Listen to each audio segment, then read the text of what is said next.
Alors, ce matin, on va prendre Matthieu 16, le dernier verset du chapitre 28, et on va lire ensuite la suite dans Matthieu 17 jusqu'au verset 9. Donc, nous commençons avec Matthieu 16 et verset 28. Il dit ici, « Je vous le dis en vérité, quelques-uns de ceux qui sont ici ne mourront point qui n'aient vu le Fils de l'homme venir dans son règne. » 6 jours après, Jésus prit avec lui Pierre, Jacques et Jean, son frère, et il les conduisit à l'écart sur une haute montagne. Il fut transfiguré devant eux, son visage resplendit comme le soleil, et ses vêtements devinrent blancs comme la lumière. Et voici Moïse et Élie leur apparurent, s'entretenant avec lui. Pierre, prenant la parole, dit à Jésus, « Seigneur, il est bon que nous soyons ici. Si tu le veux, je dresserai ici 3 tentes, une pour toi, une pour Moïse et une pour Élie. » Comme il parlait encore, une nuée lumineuse les couvrit. Et voici une voix fit entendre de la nuée ces paroles. « Celui-ci est mon fils bien-aimé, en qui j'ai mis toute mon affection. Écoutez-le. » Lorsqu'ils entendirent cette voix, les disciples tombèrent sur leurs faces et furent saisis d'une grande frayeur. Mais Jésus, s'approchant, les toucha et dit, « Levez-vous, n'ayez pas peur. » Ils levèrent les yeux et ne virent que Jésus seul. Comme ils descendaient de la montagne, Jésus leur donna cet ordre, « Ne parlez à personne de cette vision jusqu'à ce que le Fils de l'homme soit ressuscité des morts. » On va s'incliner dans la prière. Seigneur, merci encore de ta parole. Et Seigneur, je te demande de la bénir encore ce matin.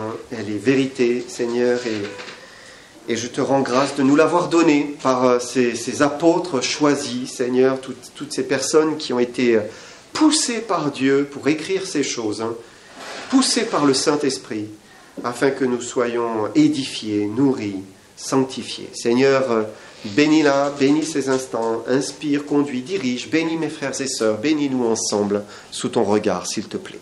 Au nom de Jésus-Christ. Amen.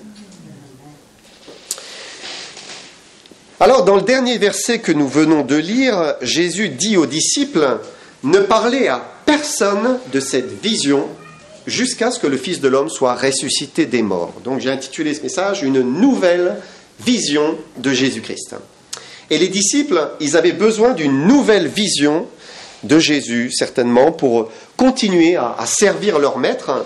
Alors, Dieu leur a donné la vision du Fils de Dieu, du Fils de l'homme, dans la gloire. Quelque chose d'incroyable, quelque chose d'extraordinaire pour ces pêcheurs du lac de Galilée. De voir cela, c'était vraiment incroyable. Et il faut comprendre aussi le contexte de la vision. Quand vous regardez un petit peu avant, chapitre 21 et verset 16, nous lisons « Dès lors, Jésus commença à faire connaître à ses disciples qu'il fallait qu'il aille à Jérusalem, qu'il souffre beaucoup de la part des anciens, des principaux sacrificateurs et des scribes, qu'il soit mis à mort et qu'il ressuscite le 3e jour. » Alors, tout de suite, à ce moment-là, Pierre réagit et puis dit « Mais à Dieu ne plaise, Seigneur, cela ne t'arrivera pas. » Pourquoi ? Parce qu'il ne pouvait pas concevoir la souffrance et la mort de son maître. C'était pas possible. Et donc les disciples sont avec cette pensée, Jésus doit souffrir jusqu'à la mort. Et puis au verset 24, nous lisons, « Alors Jésus dit à ses disciples, « Si quelqu'un veut venir après moi, qu'il renonce à lui-même, qu'il se charge de sa croix, et qu'il me suive. Car celui qui voudra sauver sa vie la perdra, mais celui qui la perdra à cause de moi la trouvera. » Donc, là, on a le programme pour Jésus et pour ses disciples.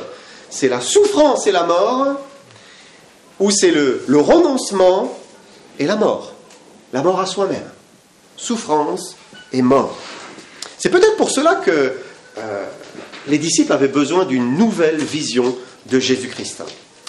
Parce que pour Jésus, s'il n'y avait eu que ce tableau, c'est-à-dire la souffrance, son rejet, la mort, la crucifixion, sans qu'il n'y ait rien après cela, sans qu'il y ait un but glorieux, alors à ce moment-là, son sacrifice n'avait pas de raison d'être.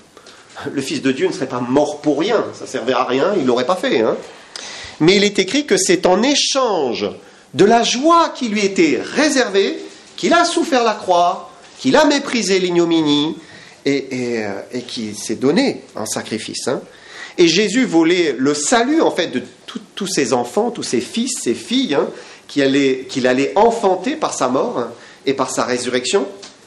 En fait, il voyait le bonheur d'arracher au péché une épouse en fait.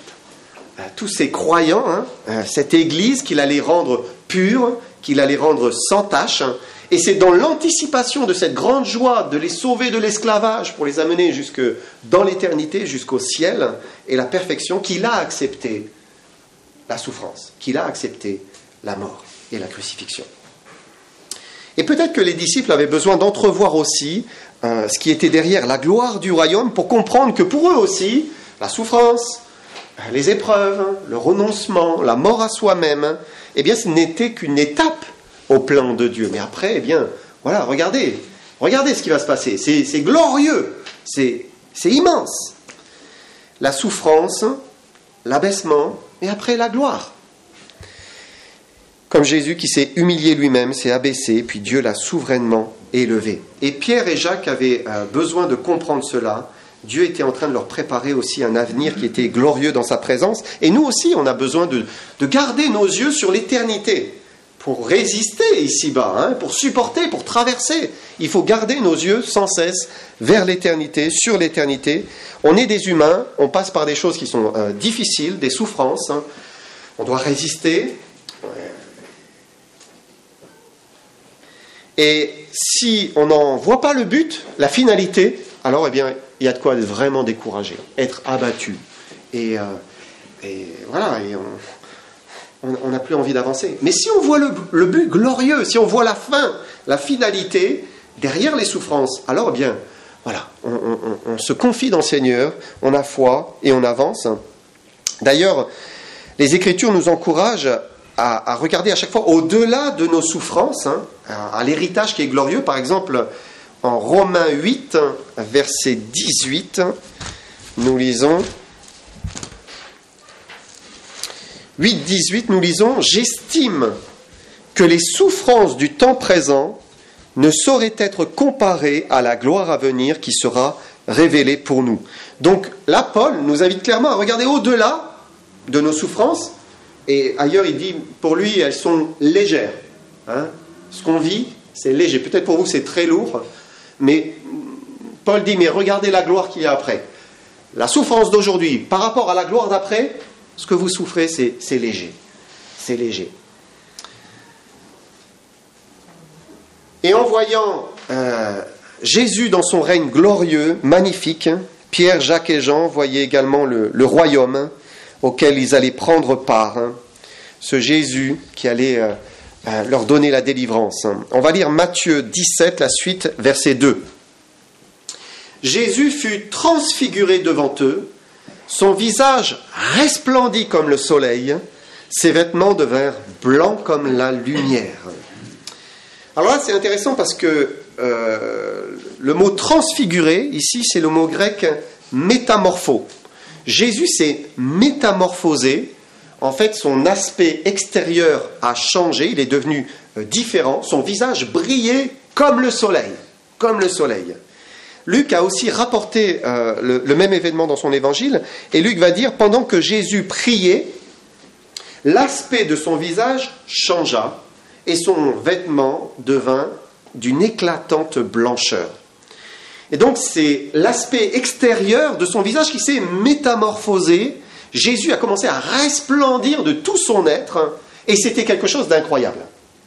Alors, pour nous aujourd'hui, dans notre temps, avec tous ces films que la jeunesse regarde plus particulièrement certainement, mais on a des super-héros, on a des super effets fantastiques, là, des effets spéciaux.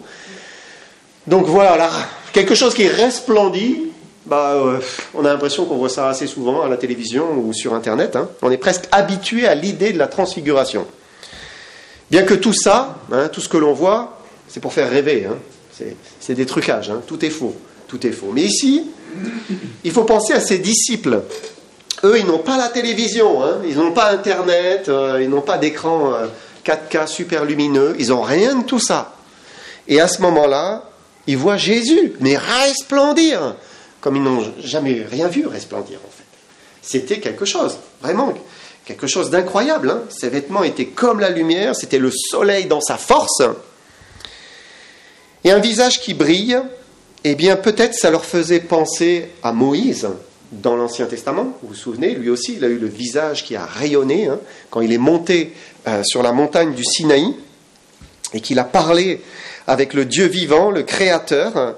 Il était en contact avec lui.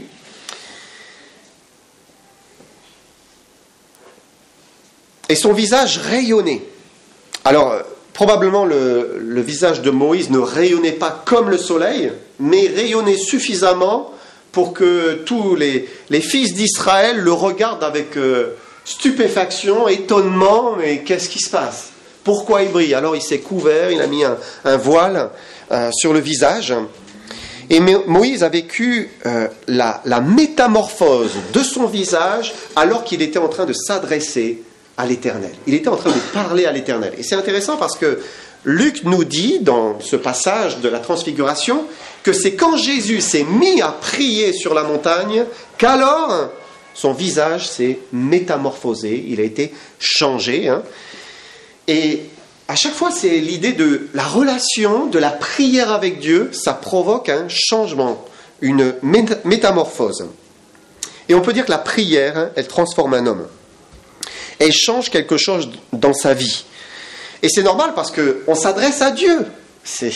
On s'adresse au Dieu vivant, hein, et on est en contact avec lui. Alors forcément, il y a quelque chose qui se passe, quelque chose qui s'opère en nous. Parce que dans la prière, c'est notre esprit qui est en contact direct avec l'esprit du Dieu vivant, l'esprit de Dieu. Et dans ce contact, il y a un changement, il y a une transformation qui s'opère. Alors peut-être vous vous dites, mais moi, j'ai déjà prié 2 heures, j'avais le visage toujours aussi mat, hein, ça n'avait rien changé. Mais la métamorphose, la transformation que Dieu opère dans la prière, elle n'est pas forcément physique. Et je suis persuadé que Dieu nous a montré quelque chose ici de physique, à la fois pour Moïse, à la fois pour Jésus, pour nous montrer qu'il y a quelque chose qui se passe aussi pour nous. Il y a une transformation qui s'opère aussi pour nous, une métamorphose. Et c'est intéressant parce que ce terme, ce mot métamorpho, hein, dans cette forme-là, il se trouve 4 fois dans le Nouveau Testament. 2 fois, c'est pour la transfiguration, donc c'est dans Matthieu et Luc. Mais on le trouve aussi dans 2 autres textes qui nous concernent davantage. Et on va les prendre ensemble. Donc d'abord, c'est Romains 12, verset 2. Il dit « Ne vous conformez pas au siècle présent, mais soyez transformés par le renouvellement de l'intelligence, afin que vous discerniez quelle est la volonté de Dieu, ce qui est bon, agréable et parfait. » Donc ici, il s'agit d'une transformation, une métamorphose, hein, mais c'est une métamorphose que l'on dirait plutôt morale, ou une métamorphose spirituelle. Il dit « Soyez métamorphosés par le renouvellement de l'intelligence. » Et donc, ce n'est pas une transformation physique, mais c'est quelque chose qui est intérieur, qui est caché, qui est dans le cœur. Hein. Et c'est, encore une fois, dans la prière, hein, c'est dans l'intimité avec Dieu, quand eh bien, on s'ouvre vers le Seigneur, qu'on cherche vers lui sa volonté, qu'alors eh bien, il nous ouvre l'intelligence, il nous renouvelle, et il nous permet de discerner la volonté de Dieu, ce qui est bon, agréable et parfait. Et vous savez, discerner la volonté de Dieu, c'est une vérité absolue. Dieu veut que nous sachions sa volonté. Et on a besoin d'être dans cette démarche où je veux connaître, Seigneur, ce que tu veux.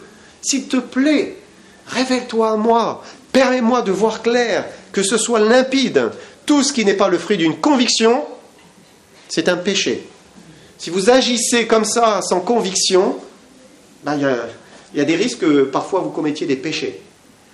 Donc cherchez, hein, approchez-vous de lui, il s'approchera de vous. Dieu veut vous révéler sa volonté.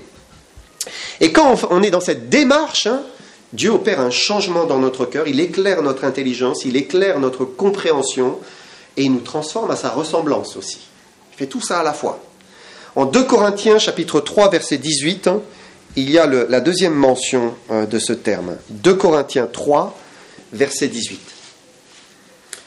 Il dit « Nous tous, dont le visage découvert reflète la gloire du Seigneur, nous sommes transformés en la même image, de gloire en gloire, par l'Esprit du Seigneur. » Là encore, c'est une transformation, métamorphose morale, hein, et c'est en contemplant, à face découverte, la gloire du Seigneur. À ce moment-là, il nous métamorphose en la même image. C'est magnifique, hein? Comment ça se produit? Eh bien, quand on contemple le Seigneur, c'est de nouveau dans la prière, c'est dans la lecture de la Bible, dans la méditation, lorsque la porte est fermée, lorsqu'on prend du temps avec le Seigneur, il y a quelque chose qui se passe dans notre âme. Dieu nous transforme à son image.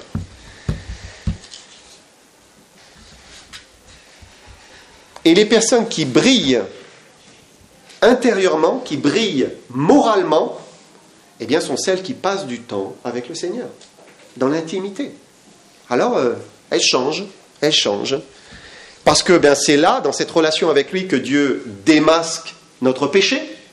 C'est là où il nous reprend, c'est là où il nous parle, il nous touche, c'est là où on verse des larmes aussi, c'est là où on vide son cœur, c'est là où on peut désamorcer les amertumes. Vous savez, une amertume, c'est difficile. Ça nous ronge, c'est vraiment difficile. Mais il n'y a que dans la prière, à genoux, qu'on désamorce les amertumes, que Dieu nous guérit. C'est là où on trouve des réponses, c'est là où on reçoit des instructions, c'est là où aussi on fait plier notre volonté aux paroles de sa bouche pour accepter son joug. Parce que parfois Dieu impose. Il dit non, reste en place, fais cela. Alors on accepte le joug du Seigneur. Et si vous voyez un déclin dans votre vie spirituelle, posez-vous la question, est-ce que je passe le temps qu'il faut à contempler mon Seigneur, à être dans cette relation avec lui, à face découverte? Est-ce que je n'ai pas besoin de m'isoler avec mon Dieu d'une manière régulière et fidèle? Matthieu 17, verset 3. Et voici Moïse et Élie, leur apparurent s'entretenant avec lui. Alors Moïse, Élie, pourquoi Moïse, Élie? Moïse, c'est une représentation de la loi. Élie, c'est la représentation des prophètes. D'ailleurs, Jésus l'a résumé en disant la loi et les prophètes, donc l'Ancien Testament. Et on trouve une image des deux réunis. Et de quoi parlent-ils ensemble? C'est Luc encore qui nous le dit, je vous lis simplement le passage parallèle. Et voici 2 hommes s'entretenaient avec lui, c'était Moïse et Élie, qui, apparaissant dans la gloire, parlaient de son départ qu'il allait accomplir à Jérusalem. Donc le sujet de conversation de Moïse, Élie et du Seigneur Jésus, eh bien c'était son départ qu'il allait accomplir à Jérusalem. En fait, ils étaient en train de parler de sa mort future, parler de ce qui allait se passer. Là encore, il y a un mot grec qui est intéressant à relever, c'est le mot traduit par départ. Il parlait de son départ. En fait, c'est le mot exodos. Parler de son exode, c'est ça. Donc ça veut dire de sa sortie. L'exode, c'est la sortie. Les Juifs sont sortis d'Égypte, c'était l'exode. Et Jésus allait sortir de cette vie sur terre. Il allait bientôt mourir à Jérusalem. Et Dieu emploie ce mot exodos à dessein, bien évidemment, tout est inspiré. Il y a une image, une belle image derrière ce mot. Les Juifs ont vécu l'exode, et ce jour-là, eh bien, c'est le Sauveur, c'est l'ange de l'Éternel qui les a conduits pour les arracher de l'Égypte et les mener dans le pays de Canaan. Donc c'était le Seigneur Jésus lui-même, en fait, c'était une épiphanie, le Seigneur Jésus qui était en train de les conduire. Et comme les Juifs sont sortis d'Égypte, eh bien, de la même manière, Jésus est celui qui nous montre le chemin, qui nous attire, il ouvre l'exode, mais on va vivre l'exode aussi. Un jour, nous partirons tous ensemble avec lui, à sa suite. Quel beau jour ce sera. Tout à l'heure, je pensais cette pensée-là, quel beau jour ce sera quand Jésus reviendra. Quel beau jour ce sera, mes frères et sœurs. Ça va être magnifique. Je me réjouis, on se réjouit à l'avance. Ça va être magnifique. Et vivement, hein? Vivement, oui. Nous avons hâte. Seigneur, Maranatha. Donc il s'entretenait de sa mort future. Et on ne peut pas croire que c'était Moïse et Élie qui étaient venus exhorter et encourager le Seigneur Jésus devant cette mort qu'il allait bientôt vivre. Hein. Ils étaient plutôt là à côté de lui pour recevoir du Seigneur et du Maître. Hein. Moïse et Élie étaient à l'école de Dieu. Hein. On est tous à l'école de Dieu. Et j'ai trouvé un commentaire qui est intéressant, c'est Frédéric Godet. Il a trouvé ce petit parallèle, enfin c'est intéressant. Il dit « Élie apprend ici à connaître une gloire supérieure à celle d'être enlevé sur un chariot de feu, la gloire de renoncer par amour à l'ascension elle-même et d'y préférer une mort douloureuse et ignominieuse. Moïse, lui, comprend qu'il y a une fin plus sublime que celle d'expirer, selon la belle expression des docteurs juifs, du baiser de l'Éternel. C'est de livrer son âme au tourment et à l'abandon divin. Pourquoi ? Pour les autres. Pour les autres. Il est mort pour nous. Il s'est livré et c'était meilleur. Il s'est livré en sacrifice pour nos péchés. Et Jésus aurait pu remonter ici, hein, voilà, dans la transfiguration, sur cette haute montagne, eh bien, il s'élève et il remonte dans son royaume, dans la gloire céleste. Hein.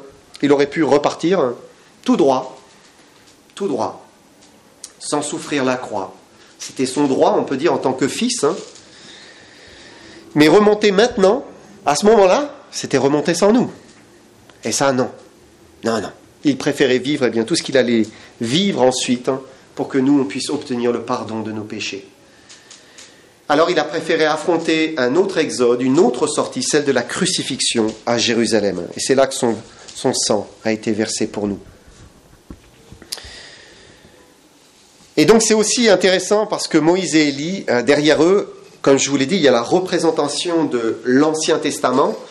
Et l'Ancien Testament, Moïse et les prophètes nous parlent de quoi ? Nous parlent de Jésus tout le temps. Hein, c'est Jésus, hein, sa mort, sa résurrection, son retour. Hein. Et j'imagine que pour les disciples, ces 3 disciples qui étaient là à vivre cette transfiguration, c'était un signe très fort de l'approbation du Père sur Jésus que de voir Moïse et Élie autour de Jésus. C'était une confirmation visible pour eux de tout ce qu'ils connaissaient du judaïsme, en fait, hein, de toutes leurs racines. Hein. Ça pointait vers le Fils de Dieu. Alors, Matthieu 17, verset 4, Pierre, prenant la parole, dit à Jésus, « Seigneur, il est bon que nous soyons ici. Si tu le veux, je dresserai ici 3 tentes. Une pour toi, une pour Moïse, une pour Élie. » Donc, Marc et Luc, dans leur évangile, ajoutent qu'ils ne savaient ce qu'ils disaient, l'effroi l'ayant saisi. Voilà. Pierre, je ne sais pas ce qu'il dit là, mais il y a l'effroi. L'effroi, il y a une crainte qui est en lui.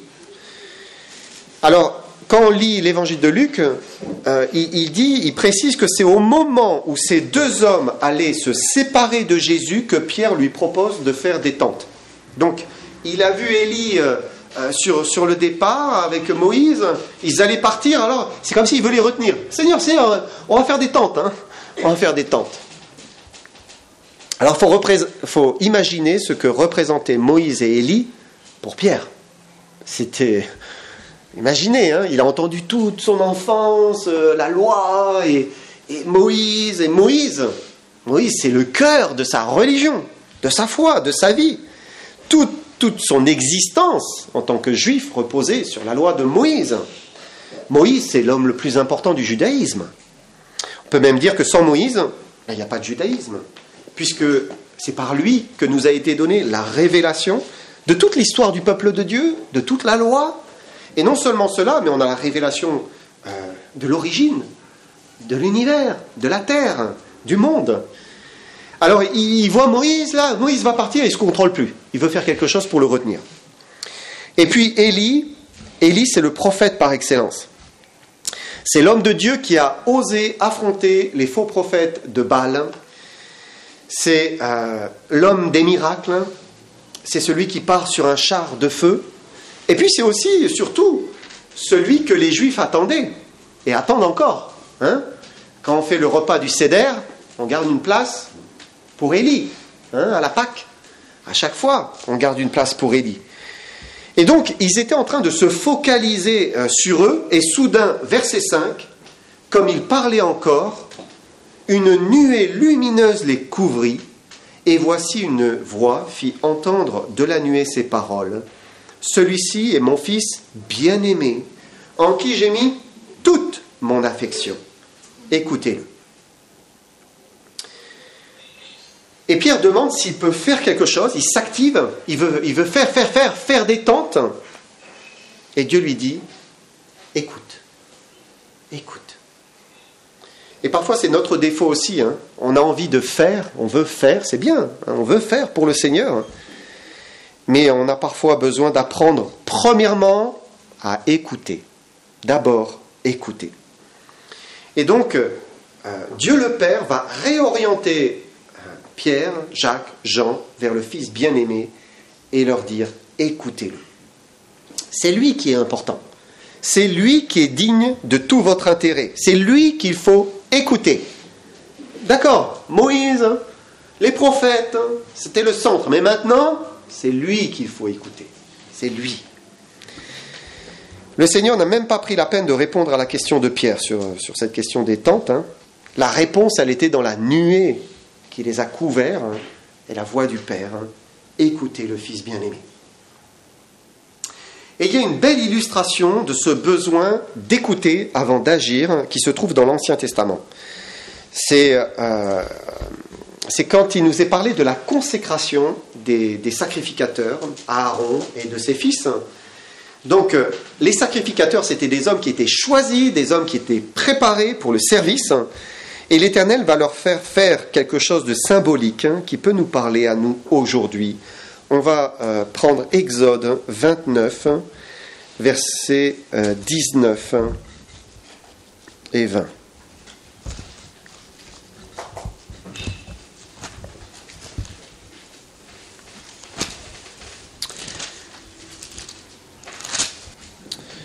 Il dit ici, tu prendras l'autre bélier, et Aaron et ses fils poseront leurs mains sur la tête du bélier. Tu égorgeras le bélier, tu prendras de son sang, tu en mettras sur le lobe de l'oreille droite d'Aaron et sur le lobe de l'oreille droite, de ses fils, sur le pouce de leur main droite et sur le gros orteil de leur pied droit. Et tu répandras le sang sur l'autel tout autour. Donc, le sang était posé sur le lobe de l'oreille, il était posé sur le pouce, il était posé sur le gros orteil, et c'est une image d'une sanctification complète de ces sacrificateurs de l'Éternel. Et il fallait d'abord du sang sur le lobe de l'oreille droite. L'oreille, ça sert bien sûr à écouter. Il y a l'idée ici de écoutez-le premièrement.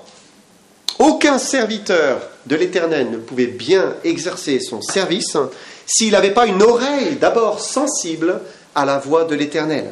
Une oreille qui est sanctifiée avant toute chose. Et puis ensuite seulement, le sang sur le pouce de la main droite. Et là, il y a ici l'image de l'action qui est sanctifiée. Faire les œuvres de l'Éternel. Il faut d'abord apprendre à écouter et après, on est capable de faire ce que Dieu veut que nous fassions et d'entrer dans les œuvres qu'il a préparées d'avance. Si on n'écoute pas, on ne peut pas servir. Ce n'est pas possible. Il faut d'abord apprendre à écouter. Et puis enfin, il parle de mettre du sang sur le gros orteil du pied droit. Et on pourrait dire que c'est la sanctification dans les déplacements, en fait, dans la direction que l'on va prendre dans notre vie. Prendre la bonne direction, on se rend là où il veut pour faire ce qu'il veut. Et Pierre avait besoin de cela. Parce que Pierre, ce n'était pas un mollasson. Hein, c'était pas quelqu'un de mou, non, hein, il était plutôt tempête. Hein, il était très, très actif et réactif. Hein. Même les fils du tonnerre, leur surnom c'était les fils de tonnerre, Jacques et Jean, ne réagissaient pas aussi vite que Pierre. Même eux, ils étaient un peu en arrière. Lui, c'était très réactif. Et ce tempérament de Pierre était formidable. C'est un tempérament formidable. Dieu allait bientôt s'en servir parce que Dieu se sert des personnes qui sont spontanées. Comme il se sert aussi des personnes qui sont plus mesurées, réfléchies. Hein. Il se sert de tout le monde. Hein. Mais il fallait d'abord que Pierre apprenne à écouter avant de bouger, avant de se lancer. Versets 6 et 8. Et j'arrive ici à la fin. Lorsqu'ils entendirent cette voix, les disciples tombèrent sur leur face. Nous sommes dans Matthieu, versets 6 à 8. Lorsqu'ils entendirent cette voix, les disciples tombèrent sur leur face et furent saisis d'une grande frayeur. Mais Jésus, s'approchant, les toucha et dit : « Levez-vous, n'ayez pas peur. » Ils levèrent les yeux et ne virent que Jésus seul. Et là, Moïse et Élie disparus. La nuée les a enlevés de leur vue. Dieu le Père les a enlevés. Hein. Et là, il ne reste que Jésus seul qui est devant eux. Et c'est souvent comme cela, hein, quand on veut retenir, s'appuyer, hein, et s'appuyer trop, peut-être, sur quelqu'un, Dieu le retire. C'est ce qui s'est passé. Pierre s'était peut-être dit, mais avec Pierre, ça y est, je vais pouvoir avoir plein de réponses à mes questions sur le judaïsme. J'ai le docteur de la loi, vraiment, qu'il me faut. Avec Élie, j'ai l'occasion d'avoir un prophète, là. Mais d'un seul coup, ils disparaissent. Ils ne virent que Jésus seul. Jésus seul. Quand Dieu le Père choisit de retirer quelqu'un qui nous est cher, quelqu'un qui était peut-être un exemple, un aide, ou qui suscitait une espérance, eh bien c'est qu'il veut que nous gardions nos yeux sur Jésus seul, que nous nous attachions à Jésus seul. Et parfois, eh bien c'est vrai, il va enlever un appui hein, pour qu'on ne puisse plus. Et là, il faut s'appuyer sur Jésus. Obligé de s'appuyer sur le Seigneur Jésus-Christ. Parfois c'est un père, parfois c'est une mère spirituelle, parfois c'est un époux, une épouse, quelqu'un qui est intervenu dans notre conversion, quelqu'un peut-être qui nous a suivis dans nos premiers pas, un conseiller, quelqu'un qui a pris une grande place dans notre cœur, quelqu'un sur qui finalement on se repose beaucoup, et Dieu le retire. Il l'éloigne, parfois il le fait partir, déménager, hein. Parfois il le reprend.